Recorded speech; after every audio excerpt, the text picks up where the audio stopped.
और अब बड़ी खबर आपको बता दें, फलौदी में सड़क हादसे में 15 लोगों की मौत मामले से जुड़ी है जानकारी। आज मामले को लेकर सुप्रीम कोर्ट में सुनवाई होगी। तो देखिए, मामले में सुप्रीम कोर्ट ने खुद संज्ञान लिया था। 2 नवंबर को हादसे में 15 लोगों की जान गई थी। बड़ी खबर इस वक्त आपको बता रहे हैं, फलौदी में सड़क हादसे में 15 लोगों की मौत का पूरा मामला है। तो आज सुप्रीम कोर्ट में इस मामले को लेकर सुनवाई होनी है। दरअसल सुप्रीम कोर्ट ने इस मामले में स्वतः संज्ञान लिया है और अब इस मामले को लेकर सुनवाई की जाएगी। फलौदी में जो हादसा हुआ था उसमें 15 लोगों की मौत हुई थी और अब इस मामले को लेकर सुप्रीम कोर्ट में आज सुनवाई होनी है। तो आज मामले को लेकर के सुनवाई होनी है। 2 नवंबर को हादसे में 15 लोगों की जान गई थी और सुप्रीम कोर्ट ने मामले को जनहित याचिका के रूप में दर्ज किया। फलौदी में जो सड़क हादसा हुआ, 15 लोगों की मौत का ये पूरा मामला, और आज मामले को लेकर के सुप्रीम कोर्ट में सुनवाई होनी है। और अब जयपुर से बड़ी खबर आपको बता दें, आरएसएस प्रमुख मोहन भागवत आएंगे जयपुर। 12 नवंबर को जयपुर आने का उनका कार्यक्रम है। तो एयरपोर्ट पर हुई एडवांस सिक्योरिटी मीटिंग इस वक्त की बड़ी खबर आपको बता रहा है। आरएसएस प्रमुख मोहन भागवत जयपुर आएंगे। 12 नवंबर को जयपुर आने का कार्यक्रम है। तो उनके आने को लेकर जो तमाम तरह की तैयारियां हैं वो भी पूरी की जा रही हैं और खासतौर पर आपको बता दें कि एयरपोर्ट पर एडवांस सिक्योरिटी मीटिंग भी हुई है। तो 12 नवंबर को जयपुर आएंगे आरएसएस प्रमुख मोहन भागवत और उनके आने से पहले तैयारियां भी वहां पर जोरों शोरों से की जा रही हैं। सुरक्षा के मद्देनजर भी एक बैठक हुई है और इसके साथ ही आपको बता दें कि एयरपोर्ट पर एडवांस सिक्योरिटी मीटिंग की गई है। तो बड़ी खबर आपको बता रहे हैं, आरएसएस प्रमुख मोहन भागवत का जयपुर दौरा रहने वाला है और उससे पहले तमाम तरीके की तैयारियां की जा रही हैं। जानकारी ये मिल रही है कि एयरपोर्ट पर एडवांस सिक्योरिटी मीटिंग भी हुई है। जयपुर की शहरी सरकार एक बार फिर पुरानी राह पर लौटने जा रही है। शहर के दोनों नगर निगम ग्रेटर हेरिटेज का कार्यकाल रविवार को समाप्त हो गया है और इसके साथ ही 10 नवंबर यानी कि आज से शहर में एक ही नगर निगम प्रणाली लागू हो जाएगी। यानी 5 वर्षों बाद जयपुर नगर निगम फिर से अपने एकीकृत स्वरूप में अस्तित्व में आ जाएगा। देखिए, 2 थे निगम, अब एक की बारी। अब 2 नहीं, बस एक सरकार। ग्रेटर हेरिटेज नाम पुराने, अब नए ठिकाने। राजधानी जयपुर के लिए रविवार का दिन ऐतिहासिक रहा। ग्रेटर और हेरिटेज निगमों का कार्यकाल आज खत्म हो गया। अब इन दोनों को मिलाकर जयपुर को फिर से मिलेगा एकीकृत नगर निगम। राज्य सरकार के फैसले के मुताबिक सोमवार यानी 10 नवंबर से एक शहर एक निगम की व्यवस्था लागू होगी। जयपुर ग्रेटर की मेयर डॉक्टर सौम्या गुर्जर ने कार्यकाल के आखिरी दिन निगम मुख्यालय में एक अहम बैठक बुलाई। बैठक में आयुक्त डॉक्टर गौरव सैनी, सभी अतिरिक्त आयुक्त, जोन उपायुक्त और अभियंता शामिल रहे। बैठक में वार्डवार विकास कार्यों की समीक्षा की गई और अफसरों को सख्त निर्देश दिए गए कि प्रशासनिक बदलाव के बीच जनहित के कार्य रुकने नहीं चाहिए। जयपुर में नगर निगम ग्रेटर और हेरिटेज का कार्यकाल समाप्त। सोमवार से एक शहर एक निगम व्यवस्था लागू होगी। मेयर डॉक्टर सौम्या गुर्जर की अध्यक्षता में अंतिम बैठक, आयुक्त डॉक्टर गौरव सैनी सहित वरिष्ठ अधिकारी बैठक में मौजूद। विकास कार्यों, शिविरों और लंबित प्रकरणों की समीक्षा होगी। राज्य के 6 नगर निगम का कार्यकाल पूरा हुआ। प्रशासक के रूप में संभागीय आयुक्त जिम्मेदारी लेंगे। नए चुनाव तक अधिकारी ही देखेंगे सभी कार्य। 113 निकायों का कार्यकाल जनवरी 2026 से पहले पूरा होगा। राज्य सरकार ने जयपुर के साथ साथ जोधपुर और कोटा के दोनों निगमों को भी खत्म करने का निर्णय लिया है। यानी कि अब 6 नगर निगमों का कार्यकाल पूरा हो गया है और इन सभी निगमों के प्रशासनिक और वित्तीय अधिकार संभागीय आयुक्तों को सौंप दिए जाएंगे। जब तक नए चुनाव नहीं होते, संभागीय आयुक्त ही निगमों के कामकाज का निस्तारण करेंगे।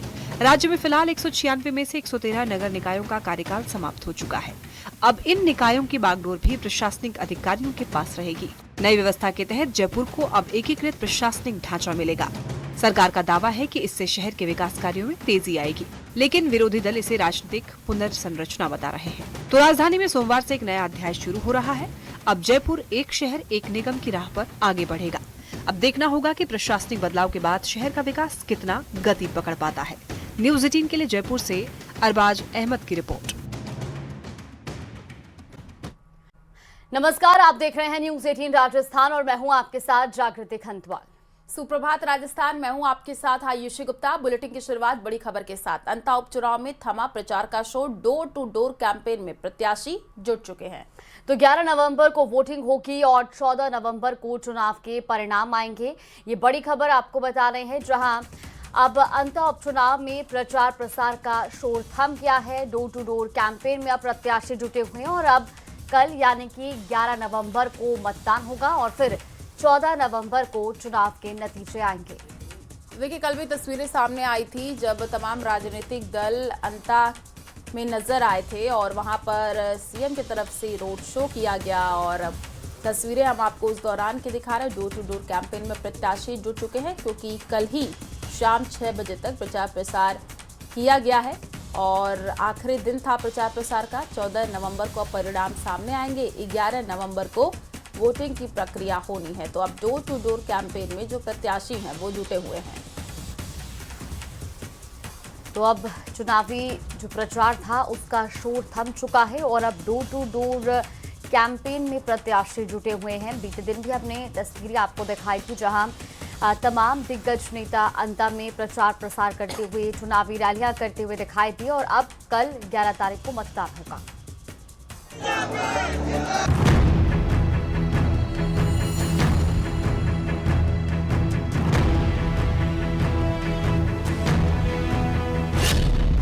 थम गया शोर, अब सिर्फ डोर टू डोर। खत्म हुआ प्रचार, दिग्गजों ने भरी हुंकार। सीएम भजनलाल, वसुंधरा राजे ने दिखाई ताकत। प्रमोद जैन भाया की फिर चमकेगी किस्मत। अंता के रण में जीत के प्रण को लेकर प्रचार के आखिरी दिन दिग्गजों ने चुनाव प्रचार में पूरा जोर लगाया। बीजेपी की ओर से मुख्यमंत्री भजनलाल और वसुंधरा राजे एक बार फिर से रोड शो में साथ दिखे। वहीं कांग्रेस की ओर से प्रमोद जैन भाया के लिए डोटासरा, जूली समेत प्रदेश प्रभारी रंधावा ने भी जान झोंकी। बीजेपी के रोड शो के दौरान मुख्यमंत्री भजनलाल ने कांग्रेस पर तीखा प्रहार किया और कहा कि कांग्रेस हमेशा भ्रष्टाचार, तुष्टीकरण और जातिवाद की राजनीति करती है। कि देश के यशस्वी प्रधानमंत्री नरेंद्र मोदी जी के नेतृत्व में जो विकास हो रहा है और ये डबल इंजन की जो सरकार विकास कर रही है उस पर ये जनता मोहर लगा रही है और मैं कह सकता हूं कि मोहरपाल सुमन बहुत अच्छे वोटों से जीतने वाले हैं। आप ये जनसैलाब देख रहे हैं, ये जनसैलाब डबल इंजन की सरकार का विकास है। एक तरफ वो भ्रष्टाचारी लोग हैं तो हमेशा भ्रष्टाचार, झूठ और लूट की बात करते हैं, उनको सबक सिखाने का काम जनता करेगी। इस दौरान बीजेपी के प्रदेश अध्यक्ष मदन राठौर भी रथ पर मौजूद रहे और उन्होंने अपने प्रत्याशी मोहरपाल सुमन के लिए हुंकार भरी। विकास करवा सकता है, इसलिए ऐसे व्यक्ति को जिता करके भेजेंगे कि जिस प्रकार के आपके सांसद माननीय दुष्यंत सिंह जी दिल्ली में और इस इलाके के विकास की बात करते हैं, ठीक इसी प्रकार से राजस्थान विधानसभा में भी मोहरपाल सुमन जीत करके गए तो इस इलाके का विकास निश्चित रूप से करेंगे। कांग्रेस ने भी आखिरी दिन अंता में शक्ति प्रदर्शन किया, जिसमें पार्टी के नेताओं ने एकता का संदेश देते हुए अपने उम्मीदवार के लिए जन समर्थन की मांग की। बता दें, कांग्रेस की ओर से प्रमोद जैन भाया लगातार 5वीं बार चुनावी मैदान में हैं और उनकी प्रतिष्ठा भी दांव पर लगी हुई है। भाया जी यहाँ से जीत के जाएंगे, हम 1 और 1 11 होंगे। अंता और 12 की जनता की जो भी दुख तकलीफ होगी उसको राजस्थान की विधानसभा में उठाएंगे और इस सरकार की ईंट से ईंट बजा देंगे, ये बात कहना चाहूंगा। उधर नरेश मीणा भी निर्दलीय मैदान में हैं और उनियारा की ही तरह अंता में भी सियासी खेल बिगाड़ने के लिए पूरी तरह तैयार हैं। इतना ही नहीं, नरेश मीणा इस बार विधायक बनने के लिए पूरा जोर लगा रहे हैं और अंता उपचुनाव में तीसरे मोर्चे के रूप में भी उभरे हैं। अंता का उपचुनाव इस बार लोकल मुद्दों पर हो रहा है। अब 11 नवंबर को चुनाव की तैयारी है और बारी जनता की है। देखना ये होगा कि इस बार अंता का किंग कौन बनकर निकलता है। न्यूज़ 18 के लिए अंता से विपिन तिवारी की रिपोर्ट।